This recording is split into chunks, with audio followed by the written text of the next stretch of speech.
शायद नहीं मेरी दाल चना खमीरी रोटी।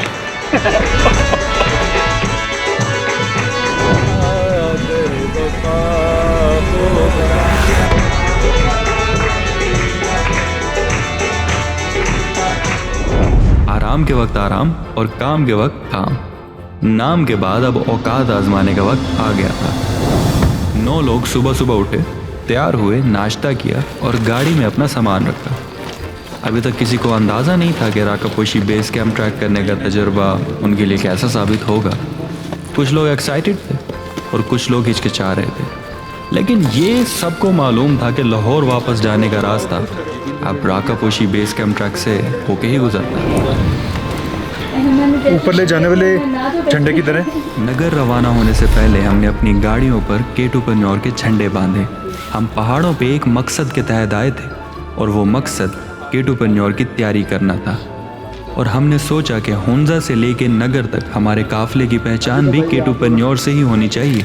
हम सब लोग गाड़ी में बैठे और 30 किलोमीटर के सफ़र के लिए रवाना हो गए। आपका क्या मकसद है? मकसद क्या है पहाड़ पे जाने का? कोई मकसद ही नहीं है। शुगर मेला लगाया है सर, जब भी हमें राकापोशी जाना है, लेकिन मैंने इधर ही है, रास्ता में इधर ही है, गाँव है। मेरे पिंड में उनका ऑफिस है, वहाँ से होकर हम जाएंगे। मैंने फिर यहाँ से 5 किलोमीटर है।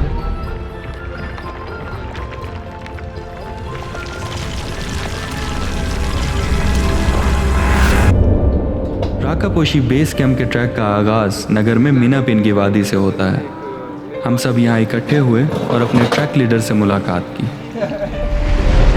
ये सब सुबह होता है, दोपहर को ना अजीब सी खामोशी होती है, डर लगता है। कल उठाएंगे टाइम से। दोपहर को डर लगता मैंने हॉपर रश लेक वाला किया हुआ ट्रैक, इसके अलावा जो स्टैंडर्ड पाकिस्तान का ये भी हमने कौन सा किया था?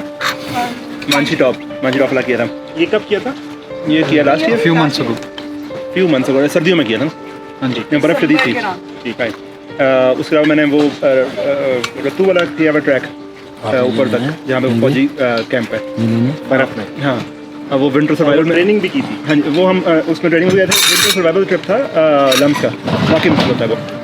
उसमें गए थे और उसमें स्कीइंग की थी या वो रॉक क्लाइंबिंग की ट्रेनिंग होती है? नहीं, स्कीइंग की। कुछ देर आराम किया, खाना खाया, नमाज अदा की और ट्रैक पे निकलने से पहले आखिरी बार अपना सामान चेक किया। पानी की बोतलें भरी और सनस्क्रीन लगाकर पथरीले रास्तों पर चलने लगे। जैसे जैसे हम आगे बढ़ते गए हमारे आसपास आबादी कम होने लगी, घर और दुकानें कम नज़र आने लगी। कुछ देर मज़ीद चलने के बाद हम मुकम्मल तौर पर विल्डरनेस में दाखिल हो गए। कोई आधा घंटा ट्रैक करने के बाद हम में से अक्सर को मालूम हो गया था कि ट्रैक हमारी एक्सपेक्टेशन से ज़्यादा मुश्किल होने वाला है। थोड़ी थोड़ी देर बाद हम किसी चट्टान या किसी दरख्त के साए के नीचे बैठ जाते, आराम करते, पानी पीते और एक दूसरे से एक ही सवाल करते थे कि आखिर ये औकात आजमाने की ज़रूरत ही क्या थी। ना जा केटू, जन छोड़, घर बैठ अपने, बस हो गई मेरी। एम ही आ गया मैं। शायद नहीं मेरी दाल चना खमीरी रोटी। लेकिन फिर भी हम बढ़ते रहे, बस 15 मिनट और के सहारों पर कदम बढ़ाते रहे। आखिरकार मगरिब से कुछ देर पहले हम लोग 4 से 5 घंटे का ट्रैक करने के बाद हापाकुन कैंपिंग साइट पहुँचे। यहाँ पहुँचने पे सिर्फ 2 बातों का अंदाज़ा हुआ। पहली ये कि जब हिम्मत बिल्कुल जवाब दे चुकी हो और आप एक कदम भी ना बढ़ा पा रहे हो और आपका दिल करे कि आप उसी मकाम पे रुक जाएं, और ऐसे में जब आपको मंजिल नज़र आए तब आपके जो जज्बात होते हैं वो शायद सिर्फ एक्सपीरियंस किए जा सकते हैं, बयान नहीं। और दूसरी बात ये कि मुश्किल ट्रैक करने के बाद आपका दिल करता है कि कुछ देर के लिए खामोशी से बस एक कोने में बैठे रहें और अपनी सारी थॉट्स और इमोशंस को प्रोसेस करें। अंधेरा होने पे हम सब एक टेंट में इकट्ठे हुए, खाना खाया, अगले दिन की प्लानिंग की और आखिरकार ठंड, थकावट और नींद की कमी की वजह से ईशा के आसपास अपने अपने टेंट्स में जाकर सो गए। सुबह जब आँख खुली तो दुनिया ही नई मालूम होती थी। आसमान साफ था, हवा में ठंड कम थी और जहाँ तक नज़र जाती थी सिर्फ पहाड़, दरख्त और खुला मैदान नज़र आता था। हमने कपड़े चेंज किए, ठंडे बहते पानी से मुंह धोया और नाश्ते के लिए बैठ गए। मामूल की कुछ बातें की, लेकिन हम में से अक्सर लोग खामोश थे। सुकून का एहसास पूरी वादी में फैला हुआ था और फिर से ट्रैक पे निकल पड़े।